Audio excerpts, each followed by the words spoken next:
The Lord be with you. And with your spirit.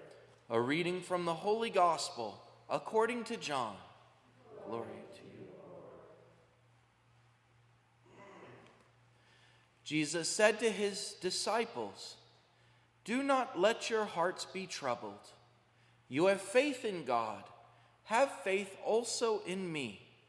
In my Father's house there are many dwelling places.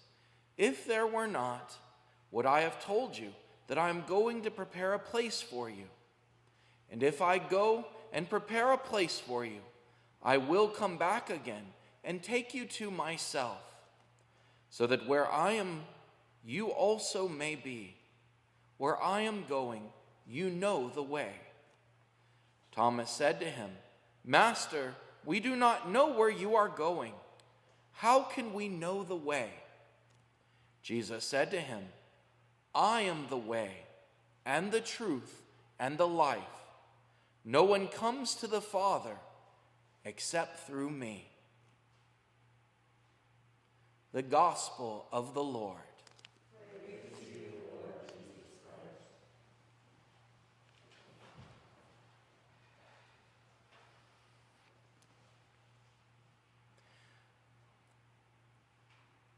Many Catholics in my life have mentioned to me the rule of three. And I don't think it's kind of a superstition, but maybe not so. But it basically says if the same thing comes up at least 3 times in a short period, God is trying to tell you something. And this gospel was brought to me during my Bible study, and we are not in this area of the Gospel of John. We talked about this gospel just this last week. And then guess what? This is the same gospel I was planning to use for today's funeral. In a way, I'm preaching about the same thing twice today. This is a very special gospel that's often preached at funerals. It tells us, where are we going and how do we get there? You could say this is one of the greatest questions of our lives. And I'll connect it to an old Catholic joke. The joke is that everyone is Catholic when they get to heaven. And the preface of the joke is, no matter what you are on this earth, when you get to heaven and you look around and you see the truth, you become Catholic.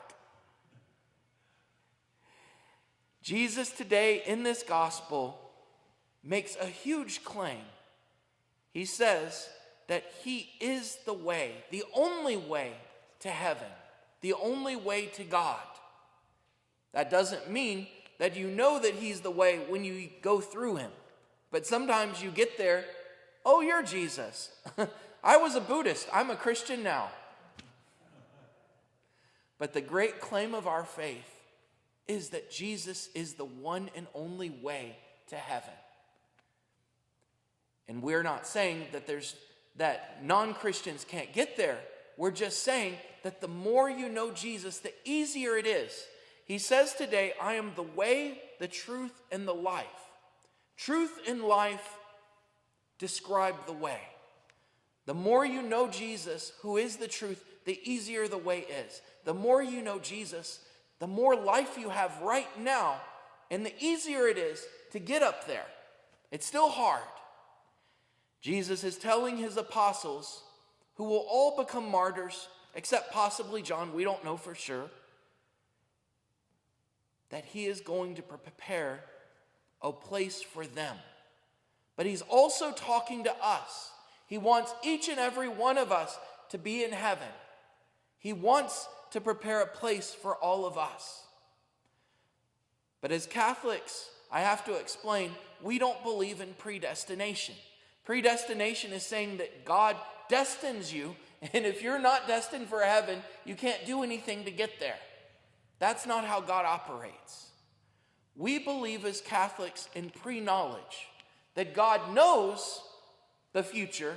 He knows which of us are going to make it, but he's going to give every single one of us every single chance possible. and he's not going to tell us what he knows. So we have to try our hardest. We have to do our best. And every one of us, no matter what the outcome will be, is given the same amount. Look at Judas. Even Judas, Jesus tried again and again and again, even though he knew he would betray him.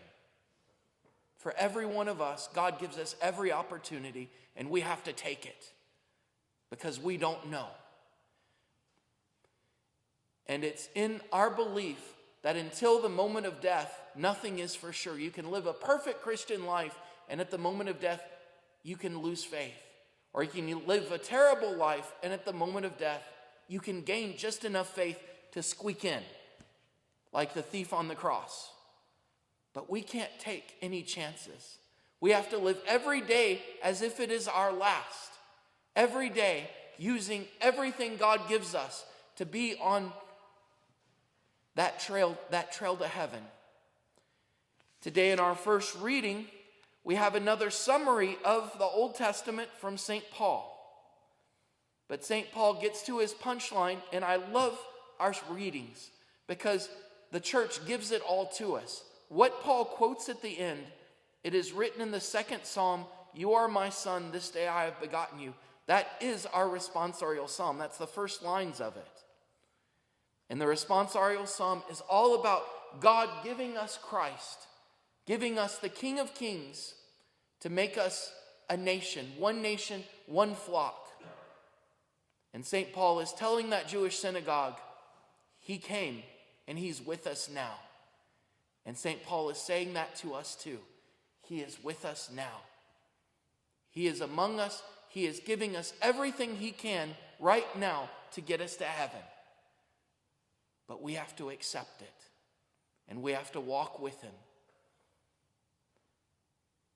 And the good news is, it's easier for us because we have the truth and the life with us. The bad news is, it is not assured. We still have to accept it. We still have to walk with Christ. But the most important thing in our life is whether we run to him each and every day or whether we run away from him. And so, my brothers and sisters, today let Jesus be our way, our truth, and our life. Let us run to him each and every moment and accept every opportunity to do charitable works, to do things that he sends us to do. God love you.